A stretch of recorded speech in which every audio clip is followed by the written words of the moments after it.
하나님 말씀 골로새서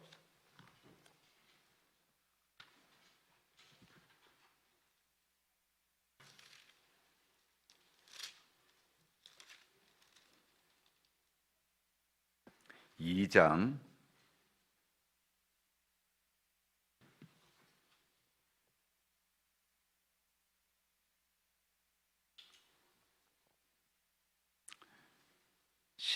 14절부터 17절 말씀까지 함께 보겠습니다. 한 목소리로 같이 보겠습니다. 시작. 우리를 거스르고 불리하게 하는 법조문으로 쓴 증서를 지우시고 제하여 버리사 십자가에 못 박으시고 통치자들과 권세들을 무력화하여 드러내어 구경거리로 삼으시고 십자가로 그들을 이기셨느니라. 그러므로 먹고 마시는 것과 절기나 초하루나 안식일을 이유로 누구든지 너희를 비판하지 못하게 하라. 이것들은 장래일의 그림자이나 몸은 그리스도의 것이니라. 아멘. 아멘. 할렐루야. 오늘도 오직 사랑하시는 하나님께서 우리 모두를 사랑해 주시고 축복해 주심을 믿습니다. 말씀을 통해서 우리들이 이 땅에 살면서 정말 영원히 붙잡아야 될 그런 진리로 우리가 가지고 있는 게 뭡니까? 바로 부활의 진리인 줄 믿습니다. 예수님 부활하셨다 하는 진리, 이 절기를 우리가 지키는 것이 왜 중요한지, 비록 부활주일은 지났지만 다시 한번 정리하고, 이 진리는 어떤 때나 시기가 분명히 있지만 또 우리 마음속에서는 영원히 잊지 않아야 될 그런 진리이기 때문에 그렇게 정리를 해나가자 합니다. 성경에 언급되어 있는 그런 절기들이 좀 있죠. 근데 그 절기들의 기본적인 의미는 기념일, 축제의 날, 그런 뜻을 가지고 있습니다. 그런데 사람들이 만들고 계획한 또 제정한 그런 각 나라라든지 민족이라든지 국가의 그런 기념들도 있거든요. 그런데 그런 것과는 근본적으로 중요한 그런 차이가 있습니다. 하나님이 정하신 절기, 이거 말한 것처럼 하나님이 정하셨다는 거예요. 그러니까 뿌리가 누굽니까? 하나님. 주체가 누구예요? 하나님이셔요. 근데 사람이 만든 절기도 있고 사람이 만든 기념일도 있거든요. 그 뿌리가 누구예요? 사람이에요. 주체가 사람이다 그 말이죠. 이제 우리도 그런 절기가 많이 있잖아요. 3.1절도 있고 또 광복절도 있고 또 뭐가 있습니까? 개천들도 있고 이런 절기도 있고 다 사람이 만든 거예요. 사람이. 뿌리가 사람에서 다 나온 거다 그 말이에요. 그래서 오늘 말씀의 제목이 유대 절기에 나타난 예수 부활의 중요성, 그리고 가로를 해놓고 그림자라 그렇게 얘기해요. 오늘 말씀 속에서도 보면 이제 17절에 이것들은 장래일의 그림자이니 몸은 그리스도의 것이니라. 16절에 이렇게 얘기했거든요. 그러므로 먹고 마시는 것, 절기, 초하루, 안식일 이유로 누구든지 너희를 비판하지 못하게 하라. 이것들은 그거 가지고 이렇다 저렇다 따지지 말고, 그런 가지고 무슨 싸우지 말고, 왜? 다 그림자예요, 그림자. 그걸 통해서 우리는 그리스도 예수에 관한 하나님의 계획을 알고 하나님의 뜻을 아는 게 중요하다 하는 것입니다. 그래서 여러분, 이제 이런 기념에 대한 것은 유대인들에게 있어서도 나타나고 있어요. 그래서 구약 시대로부터 계속해서 지켜오고 있는 그런 이 유대인의 절기 중에 일부는 철저하게 성경의 뿌리를 그렇게 내리고 있습니다. 그래서 하나님께서 때를 정하시고 하나님께서 방법을 다 정하셔가지고 이거 지켜. 그래서 유대인들이 역사적으로 그것을 기념하고 그리고 자신들이 제정한 절기와 함께 그렇게 지키는 것들이 있습니다. 근데 우리가 관심 갖고 보려고 하는 것은 하나님께서 명하신 거, 하나님께서 제정해 주신 거, 지키라고 하신 거, 그걸 생각해 보려고 하는 거예요. 왜? 그것만이 성경 말씀의 뿌리를 받고 있기 때문에 그런 거예요. 그게 유대인의 7대 절기라는 게 있습니다. 쭉 있죠. 유월절, 무교절, 초실절, 오순절, 나팔절, 대속죄일, 그리고 초막절에 관한 것이죠. 근데 이런 것들을 언어적인 의미를 놓고 우리가 이렇게 보면 하그라고 하는 단어하고 모에드라는 단어를 썼어요. 근데 하그라는 건 뭐냐면 빙빙 돌다. 그러니까 사람들이 막 빙빙 이렇게 막 돌면서 축제하잖아요. 삼바 축제 같은 것도 하고 그러잖아요. 그런 축제를 갖는단 말이에요. 그런 것들은 사람들이 그냥 좋아가지고 여러분들 막 놀고 막 그런 축제예요. 근데 성경에서 말하는 모헤드라고는 썼는데 여기 말하는 절기는 모헤드로서 정하다, 정해진 질기, 때, 시기 이걸 말씀합니다. 여러분 창세기 1장 14절에 보면 때와 모든 기한을 누가 다 정하셨어요? 하나님. 전도서 3장에서 그래서 다 때와 기한이 있다고 하잖아요. 사람마다 다. 그 하나님이 다 이 때를 정해 주셨다 그 말이죠, 여러분. 사람들이 정한 절기, 사람들이 만든 그런 축제일, 기념일과는 여러분들 근본적으로 다르다는 것을 우리가 알아야 돼요. 그래서 여러분 그 밑에 한번 읽어보세요. 구약의 절기는 거기 하면 1번에 쓴 거죠. 구약의 절기는 하나님의 때에 하나님의 방법으로 지키도록 하나님께서 제정하신 하나님의 절기다. 그러니까요, 하나님에 의해서 하나님의 때에 하나님의 방법으로 지키도록 하나님이 제정하신 절기. 이게 성경에서 말하는 절기다. 그래서 1번에 가로에다가 뭘 쓰느냐? 절기는, 성경의 절기는 따라서 하나님의 때를 나타냅니다. 그래서 우리가 교회에서요 이 절기를 지키는 게 그래서 왜 하나님의 때를 알려는 거예요. 그냥 아무 때나 하는 게 아니에요. 하나님이 때를 우리에게 가르쳐 주셨어요. 두 번째로 성경의 절기는 따라서 합니다. 예수님의 사역의 그림자입니다. 그래요. 그래서 구약에 있는 절기들의 특징을 보면 앞에서 얘기했지만 하나님께서 그때 방법들을 직접 계획하시고 그리고 제정해 주셨다는 거예요. 하나님께. 누가요? 하나님께서. 그러니까 그 속에는요 상징적이고 영적인 의미가 다 포함되어 있는 거예요. 하나님이 그냥 어쩌다가 만들어 준 게 아니고 그걸 우리에게 제정해 주셨다는 그 속에 뭐가 있다고요? 상징이 영적인 의미가 있다 그 말이죠.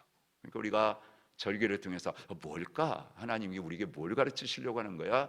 하나님께 우리에게 뭘 말씀하시는 거야? 하는 걸 우리가 하는 거죠. 그래서 우리가 그런 절기를 주셨을 때 어떤 상황에서 어떤 상징을 가지고 영적으로 의미 주신 이걸 알려면 우리는 그 답을 신약에서 발견할 수가 있는데 곧 예수 그리스도의 사역을 통해서 다 연결해 놨다는 것입니다. 그래서 구약의 모든 기록을 보세요. 다 그 기록은 누구를 지시하고 있습니까? 예수님. 구약성 우리가 흔히 그러잖아요. 구약 성경은 오실 예수 그리스도에서 얘기하는 거예요. 예수, 내가 메시아 보낼 거야, 너희들 구원은. 신약은 오신 예수, 계시록은 다시 오실 예수를 우리에게 말한다 그러잖아요, 여러분. 그래서 요한복음 5장 39절에서도 성경은 곧 내게 대하여 증언하는 것이다 그랬어요. 그럼 여기서 말하는 저 성경은 무슨 성경을 가리킬까요? 구약 성경을 가리키는 거죠. 이게 구약에서 쭉 말씀하는 거 다 누구를 지시한다고요? 예수님을 지시하는 거예요. 예수 그리스도에 대해서 다 얘기한다. 그래서 모세의 기록조차 모세의 기록이 모세우경이죠. 창세기, 출애굽기, 레위기, 민수기, 신명기 여러분 가르쳐서 말씀할 거예요.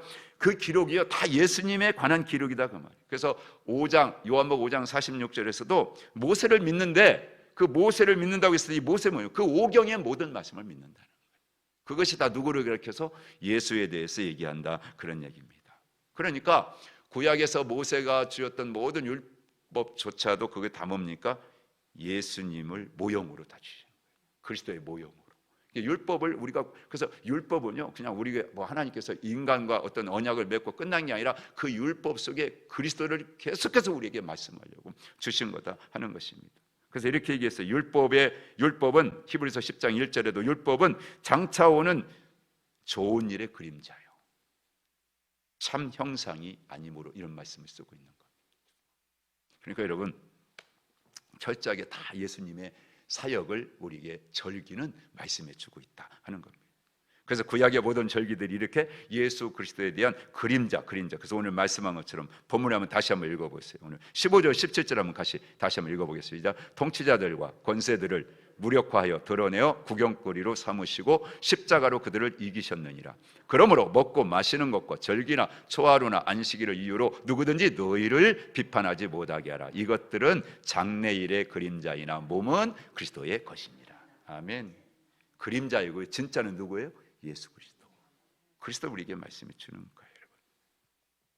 고린도전서 5장 7절 8절에서도 그리스도를 6월절의 어린 양이라고 그렇게 해석을 하고 있는 것을 볼 수가 있습니다. 그러니까 구약의 모든 기록은 예수님에 대한 말씀이고 구약의 모든 절기는 예수님에 대한 모형이요 그림자다 하는 것을 우리가 이해하는 게 필요한 것이죠. 이런 사실을 우리가 알 수가 있습니다. 자, 구약에 나타난 그런 절기들은 거의 보면요, 이 가나안 땅에 농사 짓는 것과 아주 밀접한 그런 연관이 있는 것을 우리가 볼 수가 있습니다. 하나님은 이스라엘 백성들이 그 농경 시기 그 때에 맞춰가지고 절기를 제정하셨고요, 그 의미를 부여하셨고요, 그리고 기념하도록 하셨던 걸 보게 돼요. 그래서 그런 결과 이 이스라엘 절기들을 보면요, 딱 둘로 나눠 있어요. 봄절기와 가을절기로 그렇게 구분되어져 있는 것을 알 수가 있습니다. 그래서 여러분, 봄절기, 세 번째, 봄절기는 따라서 합니다. 성취된 사역입니다. 예수님을 통해서 이미 다 성취된 사역. 같이 한번 읽어볼까요? 구약의 절기는 농경 시기와 아주 밀접한 관계가 있으며 봄절기와 가을절기로 구분된다. 봄철은 뭐예요? 보리 추수와 더불어서 시작되는 절기예요. 6월절이 있고 무교절이 있고 소실절이 있어요. 그리고 미리 이제 딱 익어가지고 추수할 절정기인데 그때가 오순절. 지금 우리가 부활절 지지난주 지났잖아요. 그때로부터 50일이 지나고 난 다음에 성령님이 이 땅에 강림하실 그 오순절이라 7월 첫 주가 될 거예요. 우리는 맥주 감사절로 지키는데 그냥 맥주 감사절이요, 이 절기상으로 영적으로 놓고 보면 그때가 바로 교회 탄생주일이고 성령이 강림주일이라 그렇게 볼 수가 있는 거예요. 진정한 의미에서. 그래서 아주 중요합니다. 그래서 이 봄절기들은 다 예수님이 오셔서 이미 다 성취된 사역으로 우리에게 가르쳐주는 그런 진리가 크다는 거죠. 그런데 이런 특징을 가지고 있어요. 첫째는 연속적으로 이어진 절기다 하는 것입니다. 연속적으로. 레위기 23장의 말씀에 보면, 여러분, 이 이스라엘의 히브리 역으로 이렇게 보면 6월절은 1월 14일이에요. 그리고 무교절은 1월 15일. 그리고 초실절이 1월 16일입니다. 그러니까 14, 15, 16 어떻게 됐어요? 다 이어졌어요. 그래서 이 초실절이 딱 끝나면 16일이 딱 지나고 초실절 끝나면 그때부터 50일 뒤에 오는 오순절은 이 앞에 있는 세 절기 6월절, 무교절, 그리고 초실절에 여러분들 연결되어 있는 거지 떼으면 안 돼. 분리해가지고 생각해 볼 수가 없다는 것입니다. 그래서 오순절은 이 세 절기와 연속선상에서 이해를 하셔야 해요. 50일이 지났다고 해서 떨어진 게 아니에요. 하나야, 하나. 여러분, 왜 그렇습니까? 이 절기들에 나타나 있는 예수님의 사역은 분리될 수가 없기 때문에 그런 거예요. 보세요. 예수님의 십자가와 죽음과 부활을 뗄 수가 있어요? 뗄 수가 없는 거죠. 한 덩이 하나예요, 하나. 그러니까 여러분, 예수님의 6월절, 무교절, 그리고 초실절도 오순절과 뗄 수가 없이 하나다 하는 거. 읽어보시고 그 6월절, 무교절 이런 거 설명했잖아요. 두 번째는요, 예수님이 이루신 사역이다. 예수님이 이루신 사역이다. 같이 읽어보세요. 시작. 예수님께서 이 땅에 오시고 십자가에 죽으시고 장사한 지 3일 만에 살아나셨고 승천하셨으며 성령님께서 교회를 세우심으로 봄절기는 이미 성취된 사건이 되었습니다. 그랬어요. 그러니까 예수님이 이 땅에 오셔서 이루신 사건, 사역들을 나타내 주는 거예요. 이미 성취된 사건의 모형이었다는 거죠. 그래서 여러분들, 오늘날 교회는요, 오늘날 정말 예수님께서, 이 교회라면 예수님께서 이렇게 이미 이루시고 성취하신 절기들을 기념하고 감사하고 교훈하면서 다시 그 주셨던 교훈들을 생각하면서 우리도 뭐 하는 거예요? 헌신하겠습니다. 그 헌신을 약속하고 이걸 맹세하는 거예요.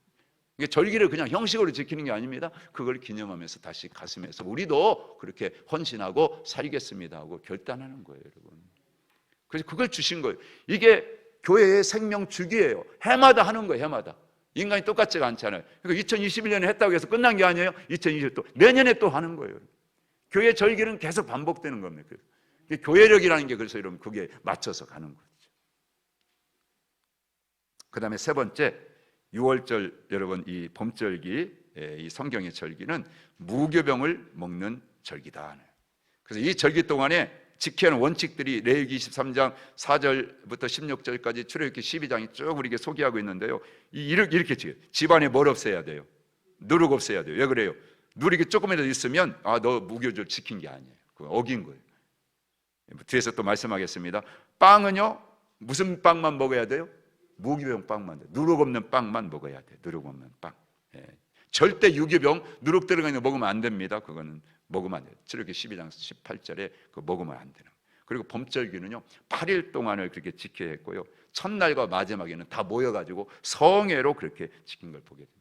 날마다 그걸 불에 구워서 화제로 그렇게 드려야만 했던 것을 보게 됩니다. 자, 그렇다면 보세요. 왜 무교병을 먹어야 했을까 하는 것입니다. 이스라엘 백성들이 봄절기 동안에 무교병만 먹어야 했던 이유가 있어요. 그 밑에 두 가지예요. 첫째, 따라서 은혜를 잊지 않기 위해서. 은혜를 잊지 않기 위해서. 이스라엘 백성들이 애굽에서 종살이 할 때 하나님께서 극적으로 구원해 주셨잖아요. 그 애굽 출애굽 해가지고 홍해를 건너가지고, 그죠? 다 보세요. 이게 사람의 힘으로 하는 게 아니에요. 우리 열심히 노력으로 드린 게 전적인 하나님의 은혜로 되었다 하는 것입니다. 그러니까 6월절을 이 의식을 먹으면서 음식 하나 먹으면 세데르라고 하는데, 이 무교병을 먹는 그런 음식을 먹을 때 가장 나이 드신 연장자가 묻는다는 거예요. 가장 어린아이에게 묻는다는 겁니다. 왜 무교병을 먹습니까? 하고 어른에게 물어요. 그러면 대답 안 하는 겁니다. 왜 우리가 이거 먹느냐? 그러면서 구약 시대에 하나님이 베풀었던 은혜들을 가지고 출애굽 사건들을 가지고 얘기하고, 그 이야기들 구름 기둥 불고 인도했던 얘기하고 이런 것들을 다 얘기하는 거예요. 쓴 나물 여러분들 먹고 이런 것들을 다 얘기해 주는 거예요. 그래서 우리가 먹는 거예요. 평상시에는 누룩 있는 거 먹어도 되는데 안 돼, 이때는. 그래서 그 대답을 다 이렇게 하면서 그 의식을 갖는다는 겁니다. 그 얘기가 뭡니까? 야, 우리 다시 종살이 갈래? 옛날 애굽에 종살이도 그리 또 가고 싶어? 아이고 싫어요. 어떻게 종살이 간대요? 그러면 은혜 잊지 마. 오늘 우리도 마찬가지죠. 이렇게 은혜 받고 나와서 매일 믿음 생활하고 얼마나 감사합니까? 매일매일 감사해야지. 더 헌신하고 더 충성해야지. 할 만큼 했어. 그냥 이제 그게 아니에요. 두 번째는요, 무교병의 특별한 상징 때문이죠. 앞에서 얘기한 것처럼 왜 먹지 말아요? 누룩은요, 죄를 상징한다. 누룩이 조금만 들어가도 어떻게 했습니까? 빵을 팍 뿌리듯이, 그죠? 이스트 있잖아요. 청년부에서 공부하면서 다 대답 못 하는데, 제가 그래요. 누가 대답할 사람이 있는데 그 식품영양과 나온 친구가 있죠. 이스트요 그러더라고요. 이스트. 역시 다르네. 여러분들, 이스트. 그게 들어가야 빵이 부드러워지고 부풀어가지죠. 그냥 딱딱하게 구우면 그 무슨 맛이 있어요? 마찬가지. 그런데 그때는 왜 그래요? 하나님의 은혜를 잊지 않게. 인간적인 게 아닙니다. 같이 한번 읽어보세요. 예수님의 사역을 나타내는 6월절과 무교절 그리고 초실절 기간 동안 집안에 노력을 가까이 하신 분들로 오직 무교병만을 먹도록 명령하신 것은 예수님 사역의 온전함을 나타내기 위해서였습니다. 그러므로 예수님 모든 사역을 온전히 이루신 것입니다. 아멘. 아멘. 그렇습니다. 무교병, 이 누룩이 없는 떡은요, 예수님을 상징하는 거예요. 예수님은 죄가 없으시잖아요, 그렇죠? 여러분, 이 땅에 죄가 없는 사람이 있어요, 없어요? 없어요. 아무리 선하게 살고 어렵게 살아도 인간은 인간이 없어요. 근데 인간의 죄를 대신할 수 있는 것은 죄가 없어야 되는데 지구상에는 없어요. 그러니까 어디서 오셔야 돼? 나를 구원하려면 죄가 없는 분 오려면 그 지구 밖에서 오신 거예요. 전도할 때 쓰는 거예요. 저 지구 밖에서 오신 인간은 누구밖에 없어요? 예수님밖에 없잖아요, 여러분. 예수님 한 분밖에 없다고요, 여러분. 예수님만이 우리의 죄가 없는 그러니까 우리는 누구 떡을 먹어야 돼? 생명의 떡이신 예수님. 그 요한복음에 내가 생명의 떡이다. 나는 너를 위해서 왔다는 거예요. 그거 먹어야 산다는 거예요. 그 우리에게 말씀해 주는 겁니다.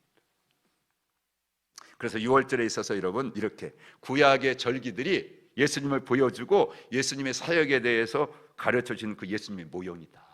이걸 여러분들이 가슴에 새기고요. 특별히 봄절기는 예수님의 부활과 밀접하게 관련이 있는 그런 절기들이라는 거예요. 그래서 우리가 봄에 부활절이 있잖아요. 그래서 우리가 지키는 거예요. 그 6월절에서 가장 중요한 건 뭐냐면 6월절 어린 양이에요. 어린 양. 6월절 어린 양. 6월절 절기를 지키기 위해서는 반드시 준비해야 했던 것이 있는데, 그게 뭐냐면 흠없는 어린 양을 준비해야 돼요. 흠이 있으면 안 돼요. 다리를 절거나 피부병이 있거나 털이 이런 거 안 돼요. 온전한 양을 준비해서 하나님께 그렇게 드려야 합니다. 그렇지 않으면요, 안 되는 거예요. 여러분, 그래서 이 네 번째 이제 6월절 이 어린 양, 이게 참 6월절 중요한데 그 핵심이 뭐냐? 6월절의 핵심은 어린 양이다. 그렇게 쓰시면 돼요. 어린 양이다. 그 6월절 어린 양은 누구의 모형이겠어요? 그럼 당연히 예수님 모형이죠. 요한복음 1장 29절에 여러분, 요한이 보라, 세상 죄를 지고 가는 뭐라고 했어요? 하나님의 어린 양 봐라. 그래서 하나님의 어린 양이로다 그랬죠. 예수님의 모형이에요, 여러분. 철저하게 말씀해 주는 겁니다. 자, 출애굽 하던 날 밤에 하나님께서 야, 너도 어린 양 다 잡아. 그래 피를 가지고 너희가 이 양을 먹어야 되는데 그 먹을 집의 문에 양 설주 인방에다가 발라라. 내가 이날 밤에 다 애굽의 장자들 죽일 텐데 그때 이거 보면 그 표시로 이 죽음이 재앙이 넘어갈 것이다. 죽음의 신 넘어갈 것이다. 그래서 6월이잖아. 6월. 여러분 6월. 그래서 그 피를 다 발랐더니 정말 죽음의 재앙이 다 넘어가고 애굽의 장자들은 다 죽었다. 그 다음에 기억해요. 저는 그런 생각이에요. 여러분 그러면 무조건 히브리 이스라엘 백성들의 장자는 다 살았을까? 그럼 애굽의 장자들은 다 죽었을까 하는 거예요. 한 가지 그런 호기심이 생겼어요. 이스라엘 백성이 사는 걸 보고 애굽의 백성들 중에도 야, 저 사람들 참 대단하게 산다. 참 아름답다. 저들이 믿는 하나님 참 어떤 분이실까? 아마 그걸 보면서 그 중에 하나님 믿는 자들이 있었을 것 같아요. 야, 이웃이 나를 보고 하나님 믿는 그런 애굽 사람이들 믿었어요. 오늘 우리 하나님이 말씀하셨는데 오늘 밤에 하나님이 너희 애굽의 장자들 다 죽이신다고 했다. 근데 이 피를 바르면 그 죽음이 넘어간대. 그래, 그럼 우리도 발라야지. 근데 같은 이스라엘 민족인데 그런다고 무슨 죽고 사는 게 아니, 그 피 바른다고 죽고 뭐 살아? 하고 무시해버리고 여러분 그냥 안 바른 히브리 자녀들 아마 그냥 죽음의 장이 임해가지고 아마 죽었을 것 같아요. 중요한 게 뭡니까? 명령하신 대로 하나님 말씀대로 그 피를 발랐느냐 발랐지 않았느냐, 그게 중요한 거예요. 오늘도 마찬가지 내가 똑똑하고 내가 잘나고 뭐 세상 것 아무리 가졌어도요, 여러분 예수 없으면 안 돼요. 예수 피 그거 없으면 우리 죄 사할 수가 없습니다. 아무리 무식하고요 공부 못했어도요, 무식할 정도로 예수님 믿고요 말씀 따라가면요 하나님 복 주셔요. 그 은혜가 우리 가운데 있게 되기를 주님으로 축원합니다. 결과적으로 어떻게 됐습니까? 그 6월절 어린 양 바른 집은 다 죽음이 넘어가고 살았잖아요. 그러나 안 바른 집은 다 죽었단 말이에요. 두 번째 6월절 어린 양은요, 아까 뭐라고 했어요? 흠이 없어야 된다. 죄가 없는 예수, 흠이 없어야 돼요. 6월절 어린 양은 흠 없는 것을 검증받기 위해서 공공장소에 4일 동안을 묶어뒀어요. 기억해 보세요. 예수님께서 예루살렘 입성 후에 예수님은 4일 동안 베다니에서 예루살렘을 오가시면서 사람들 앞에 모습을 나타내셨거든요. 이게 하나하나가요 다 뭐예요? 바로 이걸 상징적으로 말씀해주고 보여주는 겁니다. 그대로 보여. 예수를 신문했던 빌라도도요, 예수님이 아무런 죄도 발견하지 못했다고 하지 않습니까? 고소해요. 유대 종교 지도자들, 여러분들 장로들 다 고소합니다. 근데 내가 찾아보니까 죄가 없네. 여러분 예수님은 흠이 없어야 돼. 이 어린 양은 흠이 없어요. 예수님 흠이 없다는 걸 여러분들 로마의 총독이요 그걸 밝히잖아요. 그런데 죽였잖아요. 그런데도 예수님 죄가 없는데 죽은 거예요. 그래야 우리 죄를 사할 수가 있잖아요. 내 죄를 위해서 누가 죽어줘야 된다고요? 죄 없는 분이 죽어야 되는데 그걸 선언하잖아요. 로마 빌라도 총독이요 죄 없는 죄. 이게 우연이 아니다고요. 여러분. 그래서 예수님은 6월절 날 여러분들 십자가상에서 그렇게 돌아가신 것을 볼 수가 있습니다. 흠없고 온전한 어린 양, 6월절 어린 양이죠. 그러니까 사람들이 얼마나 예수님을 잡아서 죽이려고 했어요. 근데 그 때를 맞추려고 6월절 때 죽으셔야 되니까, 그죠? 그러니까 보십시오. 예수님은 잡히지 않고 때를 기다리시는 거예요. 그리고 6월절에 잡히셔가지고 여러분 이렇게 죽으시는 것을 볼 수가 있습니다. 여러분 이게 철저하게 이 6월절 어린 양은 구약에 있는 절기 그대로 여러분들 이루시고 성취하시는 것을 볼 수가 있어요. 그 다음에 세 번째 6월절 어린 양은 속죄 제물이었다는, 속죄 제물. 어린 양은 역시 흠이 없어야 되죠. 십자가 위에 뭐가 붙여? 예수님 죽을 때 로마 병정들이요 뭘 갖다 붙였어요? 예수님 십자가 위에다가 명패를 붙였다면 뭐라고 붙였어요? 유대인의 왕 나사렛 예수 붙였다. 근데요 기가 막힌 것은요, 그 명패 유대인의 왕 나사렛 이걸 거꾸로 그 히브리어 알파벳으로 하면 그게 야훼가 된다. 야훼. 그러니까 나중에요 이거 대제사장들 와가지고 명패 내려달라는 거예요. 왜? 아니 보니까 야훼 하나님이. 근데 하나님을 못 박은 거예요, 여러분. 기가 막힌 겁니다. 놀라운 거예요, 여러분. 그러니까요 그런 것 하나하나 속에 여러분들 얼마나 기막힌 하나님의 섭리가 있고 하나님의 계획이 있고 하나님의 우리를 구원하고자 하는 뜻이 있는지 기가 막히잖아요. 이게 여러분들 절기단 말이죠. 절기. 부활절이 그냥 이루어진 게 아닙니다. 그리고요 어린 양의 뼈는요 부러지지 않았어요. 여러분. 다른 제사들은 다 뼈 뽑아서 먹거든요. 근데 유월절 어린 양 제사 드렸더니 뼈를 꺾으면 안 돼. 두 강도의 뼈를 꺾었어요. 군병들이. 예수님의 뼈를 꺾었어요, 못 꺾었어요? 안 꺾어요, 못 꺾어요. 이게요. 하나님의 놀라운 역사입니다, 여러분. 이런 것들 우리가 깨달아야 되는 것이죠. 유월절 양의 피는 예수님의 보혈을 상징한다 하는 것입니다, 여러분. 유월절 양을 잡는 가장 중요한 이유가 뭐라고 했어요? 피. 그 피 때문에 잡는 거예요, 여러분. 그래서 애굽의 모든 장자들 죽을 때 이 유월절 어린 양의 피, 그 피가 죽음을 건너가게, 넘어가는 그런 표가 되었다. 출애굽기 12장 12절 13절에 여러분 그렇게 말씀하잖아요. 그대로 우리에게 말씀을 주고 있는 거죠. 그 한번 여러분들 글자 한번 같이 읽어보고, 유월절 어린 양의 피가, 시작. 유월절 어린 양의 피가 죽음을 의미하는 동시에 그 피를 의지한 이스라엘 백성에게 생명을 보장했듯이 예수 그리스도의 피는 십자가에서의 죽음을 의미하는 동시에 새로운 생명의 보증이 됩니다. 아멘. 그렇습니다. 여러분 믿으시기를 축복합니다. 우리에게 생명이에요. 십자가의 죽음을 내가 죽어야 대신 그분이 죽어주신 거예요. 그리고 다시 부활하신 것을 통해서 우리에게 새로운 생명을 주신 사건이 된 것을 믿으시기를 축복합니다. 그 다음에 다섯 번째는요, 무교절. 유월절, 그 다음에 무교절. 무교절의 핵심은 뭘까요? 유월절의 핵심은 어린 양. 무교절의 핵심은 뭐예요? 무교병. 누룩이 없는 빵. 이스라엘 백성들은요 7일 동안 누룩을 가까이 두지 아니할 뿐만이 아니고요, 7일 동안은 오직 그것만 먹어야 돼. 무교병은 먹어야 돼. 무교병. 그러니까 여러분들 정말 그들이 이 무교병을만 먹고, 이 수건을 벗고, 이 고린도서에 보면 수건을 벗고 쳐다 바라보면 이 무교병을 바라보잖아요. 그럼 누가 보여야 돼요?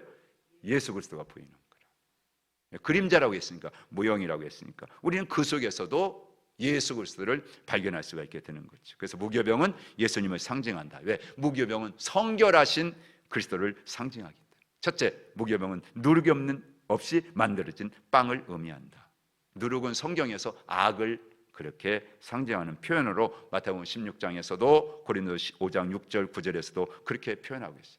그래서 유대교에서도요, 이 유대인들에게 있어서요, 이 누룩이라고 하는 것은 항상 이렇게 악을 상징하기 때문에, 그래서 누룩을 없는 빵을 먹으면서 우리에게서도 이런 죄악들이, 악이 어떻게 해요? 다 여러분 없다는 것을 여러분들 그렇게 상징적으로 그들이 이제 증거를 하는 거죠. 두 번째, 무교병은 제사와 절기를 위해 특별히 사용됐다는 겁니다. 무교병은 소재의 예물로 사용됐다라고 레위기 2장 4절에 이렇게 말씀되어 있고요. 소재라는 건 뭡니까? 식물에 대한 감사, 그리고 그리스도의 완전함, 그리고 고난을 상징하는 그런 제사거든요. 그래서 그리스도의 성결과 고난을 상징하는 그런 무교병이 드려질 수가 그렇게 있었던 것을 우리는 기억해야 하는 것입니다. 그 다음에 세 번째, 무교병은요 화목제의 예물로도 그렇게 사용된 것을 또 레위기 7장에서도 이렇게 볼 수가 있습니다.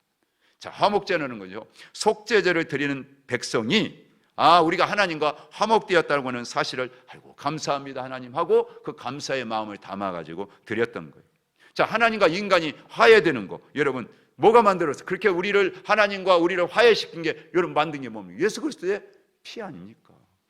예수님이 그렇게 죽고 흘리신 피 때문에 그분과 우리가 하나가 된 거죠. 하나님과.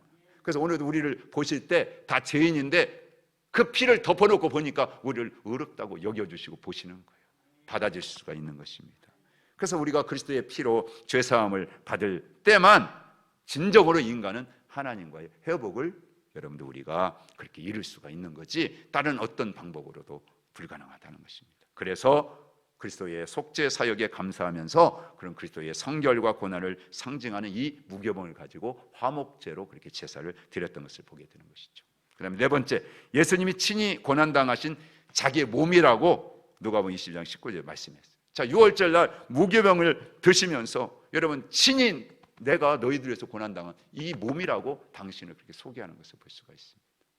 우리가 여러분들 성찬에 참여할 때도 여러분 그렇지 않습니까? 우리는 그 성찬에 참여할 때마다 여러분은 그냥 빵 먹는 게 아니잖아요. 포도주 마시는 게 아니잖아요. 그리스도의 피와 그리스도의 몸을, 그죠? 그 상하신 몸을 우리가 먹고 마심으로 그분과 뭐가 되는 거예요? 한 몸 되는 거고 하나가 되는 것이고 하나님의 영광에서 살겠다라고 결심하는 거잖아요. 무교병은 고난받고 죽으신 예수님을 상징한다 하는 것입니다. 그래서 고난받고 죽으신 예수님을 상징해서 빵을 먹을 때마다 여러분 그걸 생각하는데, 무교병은요 솔렛이라고 그래요. 솔렛이라고 하는데 이 고운 가루로 그렇게 만들었습니다. 자, 그런데 보세요. 고운 가루가 되려면 여러분들 그냥 고운 가루가 안 나오잖아요. 부서지고 그죠? 곱게 빠져요. 그래서 여러분 방앗간에 가서도요 한두 번 해가지고 그냥 근데 다시 하려면 더 여러분 어떻습니까? 정미한 그런 여러분들 그런 곡물 곡세국 분쇄기를 가지고 갈아야 되는 거죠.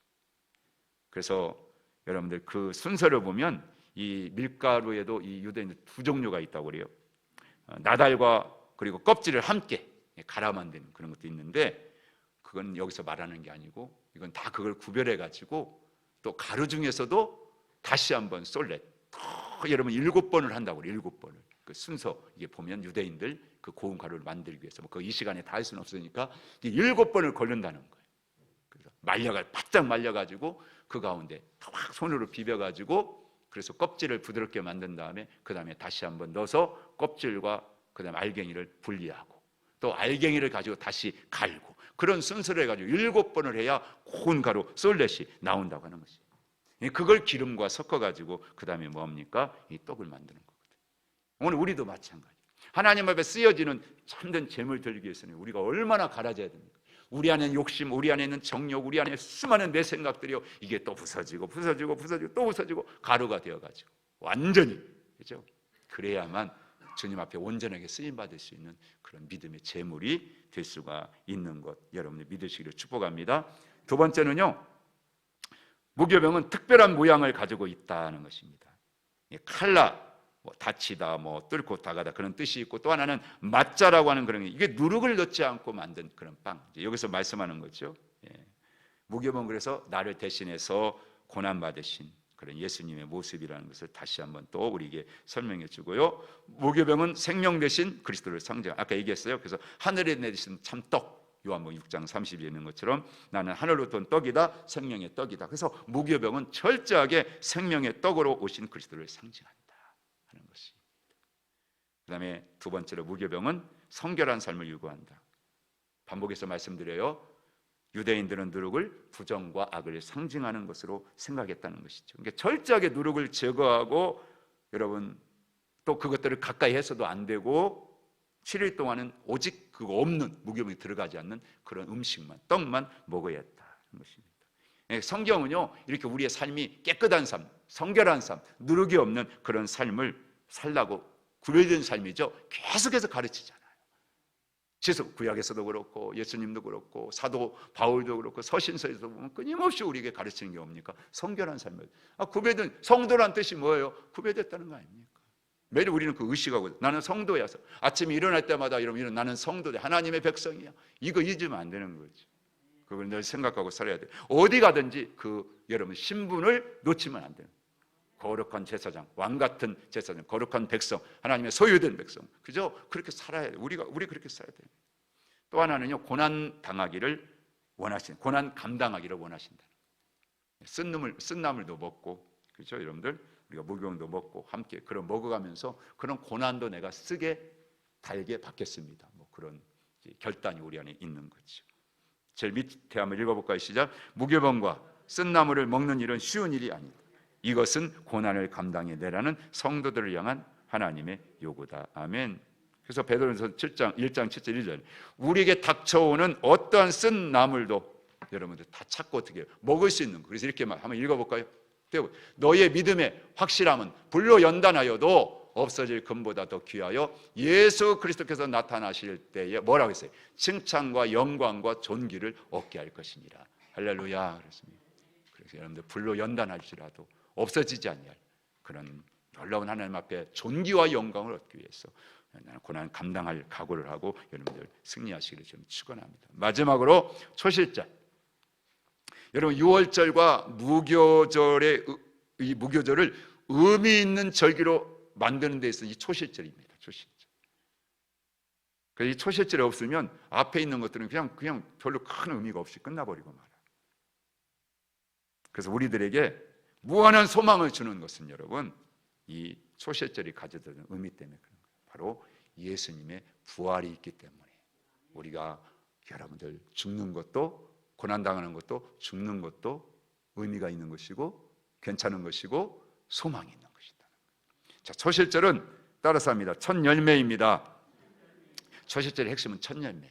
그래서 초실절은 첫 열매를 드리는 날입니다. 자, 성경에는요 첫 열매를 드리는 날 두 번 나타나 있어요. 이른 첫 열매, 늦은 첫 열매. 자, 6월절 이틀 뒤에 드리는 첫 열매는 이게 보리 수확 시기에 드리는 거예요.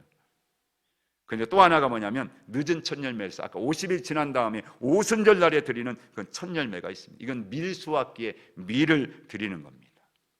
우리가 이렇게 뿌리를 공부하는 이유가 여러분 딴 거, 이 초실절 때문에.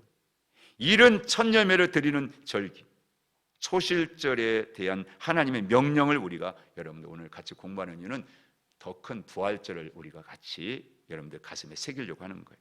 그래서 6월절 이틀 뒤에 초실절을 지키라고 하셨다. 가나안 땅에 들어가서 지키도록 하셨다. 곡물의 첫 이삭 한 단을 하나님께 먼저 드리도록 하셨다. 번제와 소제를 요제와 화제로 드리라고 하셨다. 곡물 첫 이삭 한 단을 하나님께 드리기 전에는 어떤 것도 취하지 말라고 하셨다. 이게 중요해요. 두 번째, 그래서 초실절은 따라서 합니다. 하나님 제일주의, 하나님 제일주의. 이게 원칙이에요. 하나님 제일. 첫 열매를 드려, 첫 곡단을 드리라는 것은 뭐냐면 항상 누구를 먼저 생각하라는 거예요. 하나님 먼저. 그래서 어떤 것이든 하나님께 먼저 드리는 거예요. 시간도 물질도 모든 것을 소중한 것을 하나님께 먼저. 내가 농사 지었을지라도 내가 농사 쓰고 땀 흘려서 지어서 얻은 걸 내 거 아니에요. 누가 주신 거예요? 하나님. 그래서 하나님께 어떤 방법으로 내가 먼저 먹으면 안 돼. 하나님께 드리는 하나님께. 11조가 그런 거잖아요. 그러니까 여러분들 보세요. 이게요 하나님께, 자, 이게 한 몸이라고 생각해보세요. 이게 원래는 하나님께 드리는 게 하나예요, 하나. 근데 그 중에 떼어서 10의 1을 드렸잖아요. 하나님 받으셨죠? 이거 내 거예요? 노 아니다. 하나님 받으실 때는 이 떼은 것만 받는 게 아니라 그거 내가 다 내 건데 내가 받은 걸로 쳐줄 테니까 너 이거 내게 바치고, 그런 정신으로 이거 가지고 쓰고 사용하라는 거예요. 이게 하나님께 드렸으니까 이건 이제 내 마음대로 아니에요. 이것도 원래 이거 왔지만 한 덩이. 그러니까 하나님이 이것만 받으신 게, 이것도 다 받으신 걸. 하나님 받으신 이것도 내가 쓸 때, 그러니까 하나님이 보시는 것처럼, 하나님이 축복하시는 것처럼 믿고 여기고 쓰여야 된다는 겁니다. 그런 마음이에요. 이거 했으니까 나는 다 끝났어 이제. 아니에요. 드렸는데도 불구하고 뭐가 또 하나님이 그럼 또 드릴 수 있어야 돼요. 왜? 그거 하나님 거예요. 그런 마음이에요. 일부를 드림으로 나의 모든 소유가 누구께 속한 것? 하나님께 속한 것이라는 의미다. 일부를 드림으로 나의 모든 것을 누구에게 드린다는 것이다? 하나님께 드린다는 것. 누가 먼저라는 의미라고요? 하나님 먼저다. 먼저. 중요한 것은요, 여러분, 구약 전체에 흐르는 핵심적인 사상이 뭐냐면 하나님 제일주의, 하나님 으뜸주의, 하나님 먼저주의. 이거 하나님 중심이에요. 사람이 아니에요. 이거 놓치면 안 돼요. 이걸 우리가 지키라고 하는 것입니다. 이거 말씀하는 겁니다. 마지막, 초실절은 누구 부활에? 예수님 부활의 모형이다 하는 것입니다. 그래서 여러분, 아까 날짜 14일, 15일, 자 6월절, 목요절, 초실절 그랬잖아요. 6월절이 목요일이에요. 유대인 되면 6월절 목요일, 목요절 금요일, 초실절 주일이에요. 그러니까 어린 양이 되어가지고 예수님 어떻게 하셨어요? 십자가에 돌아가셨죠? 6월절에 목요일. 그리고 금요일 날 하루 종일 어디에 계셨어요? 무덤에 계시잖아요. 그렇죠? 그리고 그 다음 지나고 여러분, 우리로 말하면 이제 안식구 첫날에 토요일 지나고 여러분 주일에, 우리로 말하면 주일이죠? 어떻게 하셨어요? 부활하셨어요. 여러분, 그러니까 이 모든 절기가 다 누구를 지금 상징적으로 말씀하고, 누구를 지금 말씀하고 있다고요? 전적으로 예수님을 우리에게 말씀해 주고 있다. 그래서 여러분, 우리가 부활절을 공부할 때 이런 절기를 통해서 우리에게 철저하게 하나님께서 이루시고 성취하셨던 걸 말씀하고요. 그래서 결론적으로 이 초실절은 우리에게 뭘 가르쳐 주냐면 성도의 소망을 담고 있다. 그러니까 유월절, 무교절, 초실절이 봄의 절기로서 여러분들 이 모든 것들이 우리에게 다 이렇게 여러분 예수 그리스도를 상징적으로 말씀해 주시는 것은 우리가 이런 과정 가운데 부서지고 깨지고 다 없어지는 것 같아도요, 여러분 마지막 때 보면 다 다시 첫 열매가 되어지고 하나님께 바쳐진 예수님처럼 저와 여러분들도 다시 다 하나님께 다시 살아나서 부활하여서 영광 가운데 살아갈 하나님의 거룩한 백성으로 승리하게 될 것을 소망 가운데 우리에게 넣어주시는 거예요. 이런 소망을 가지고 여러분들 우리가 살아가게 될 수 있음을 축원합니다. 때가 돼요. 우리를 하나님이 다 지금도 쓰시고 사용하시고, 여러분 한 사람 인생에 때가 다 있어요. 하나님 절대 결코 예수 믿고 구원해 주신 여러분들을 내버려 두지 않아요. 그 과정 속에 수많은 어려운 때가, 쓴나물을 먹을 때도 있고 누룩 없는 그 딱딱한 걸 먹는 시기도 있고 다 그렇지만, 지나고 나면 여러분 이렇게 초실절 열매를 거두고, 그걸 거뒀다는 건 뭡니까? 너희도 다 이후에 이 열매는 계속 맺어진다는 걸 말씀하며, 성도요 우리도 죽지만 죽어도 다시 살고 영원한 소망이 있다는 것을 우리에게 말씀해 주는 겁니다. 이런 소망을 가지고 한 발자국 한 발자국 우리의 믿음의 여정, 남은 여정 인생길 끝까지 승리하는 우리 사랑하는 믿음의 권속들 되시기를 주님을 축원합니다. 우리 전사님이 아까 저 높은 곳을 이용하니까 아이고 장례식 때만, 아니 그걸 뛰어넘어 장례식 찬송이라고 따로 있는 게 어디 있어? 항상 우리가 은혜로 부르면 되는 거지. 진짜 그래요. 여러분 그런 믿음을 가지고 이제 부활 신앙을 가지고 금년 마지막 때까지 이 부활 신앙 가지고 가장 줄기차게 힘있게 능력있게 여러분들 좀 침체되지 마시고, 여러분들 자꾸 무릎 꿇지 마시고 세상을 향해 당당하게 서서 주님과 함께 승리하는 그런 삶을 살아갈 수 있는 은혜가 있게 되기를 주의 이름으로 간절히 축원하고 축복합니다. 우리 한 1분만 같이 뜨겁게 기도. 주여, 우리로 하여금 이런 절기를 통해 주신 예수 내 마음속에 예수 생명 충만하기를 원하고, 그 예수 생명으로 우리도 하나님 제일, 하나님 으뜸, 하나님 먼저의 사상을 가지고 날마다 하나님께 영광 돌리며 승리하는 삶을 살게 하옵소서. 영원한 소망 되어 주시옵소서. 기도합니다. 주여, 주여, 어찌 하나님 감사합니다. 아버지 하나님, 구약의 또 성경의 모든 절기들을 우리에게 지키라고 명령, 구약 시대에 있었던 거니까 다 그건 끝난 거다, 다 없어진 거다, 우리는 그런 거 몰라도 된다. 아닙니다. 오늘도 우리가 부활절을 지키는 그 아버지의 분명한 뜻과 의미를 알기 위하여 우리는 아버지 구약에서 우리 하나님 명령하신 절기, 성경에 나타난 절기, 그 절기들을 오늘 우리가 같이 의미와 상징들을 아버지 살펴봤습니다. 그 속에 담겨져 있는 하나님의 참 뜻을 알게 하여 주시고, 그 뜻을 통해서 우리에게 오신 예수님께서 보여주시고 이루시고 완성하셔서 우리에게 주신 영원한 구원과 생명과 영원히 죽게 하는 영생의 아버지 이 생명을 가진 자로서 아버지 우리 어떻게 살아야할지를 생각하게 하여 주시고, 우리도 아버지 주님 오시는 그날까지 이 생명 가지고 하나님 당당하게 하나님을 앞세우고 하나님을 날마다 찬양하고 하나님을 높이고 하나님을 으뜸으로 여기고 하나님 먼저의 신앙을 가지고 승리하며 살아갈 수 있는 우리들이 되게 해 주시옵소서. 오늘 우리의 마음과 중심을 붙잡아 주시고, 아버지 2022년 이제 남은 한 해 동안 우리들이 맡겨주신 그 사역을 감당할 때 우리 힘만 가지고는 안 됩니다. 주님 주시는 생명의 능력, 주님이 공급하시는 은혜의 능력으로 우리가 감당할 수 있사오니 하나님이여 늘 우리 곁에서 함께하여 우리의 믿음을 더 불을 붙여주시고 깨워주시고, 이 신앙 가지고 하나님 아버지 날마다 하나님 명령에 따라 순종할 수 있는 우리 하늘적인 모든 믿음의 권속들 되게 하여 주시옵소서. 감사합니다. 깨닫게 하신 하나님 찬양합니다. 영광 받으시고, 딱 한 가지라도 내가 깨달은 거 있으면 그거 붙잡고 기도하며 성령의 인도함을 따라 믿음으로 승리하는 우리 성도들 되게 해 주시옵소서.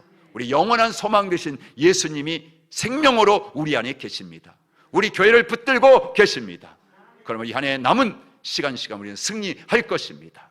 그런 믿음으로 오늘도 헌신하고 충성케 하시고, 하나님을 앞세우고 하나님을 가장 최고로 여기고 으뜸으로 여기고 하나님을 제일로 삼고 중심으로 먼저 하나님 모든 일에 하나님의 주권을 인정하고 순종하며 살아가는 우리 모두가 되게 하사 하나님의 영원한 소망과 기쁨과 축복으로 승리하는 한 해가 되게 해 주시옵소서. 아버지 감사합니다. 귀한 예물 오늘도 드렸습니다. 김호상 권사님, 서혜순 권사님 전도 기여헌금과 11전금 드렸습니다. 받으시고 축복하시고 귀한 일에 아름답게 쓰여지게 해 주시옵소서. 감사하며 모든 영광 하나님 받으시옵소서. 예수님의 이름으로 축복하며 기도하옵나이다. 아멘. 이제 교회 개척 성장학교가 5월 9일부터 10일까지 기도해 주시고 또 후원해 주시고 후원해 주시고, 또 내일은 이제 또 국화를 또 저희들이 이렇게 산목에 사는데 혹시 또 그런 일에 또 관심이 있고 또 여러분들 마음이 있는 분들 오시면 아침 10시부터 그렇게 또 이렇게 함께 나눌 수 있도록 하겠습니다. 주님 가르친 기도로 마치겠습니다. 하늘에 계신 우리 아버지, 아버지의 이름을 거룩하게 하시며 아버지의 나라가 오게 하시며 아버지의 뜻이 하늘에서와 같이 땅에서도 이루어지게 하소서. 오늘 우리에게 일용할 양식을 주시고 우리가 우리에게 잘못한 사람을 용서하여 준 것 같이 우리들을 용서하여 주시고 우리를 시험에 빠지지 않게 하시고 악에서 구하소서. 나라와 권능과 영광이 영원히 아버지의 것입니다. 아멘.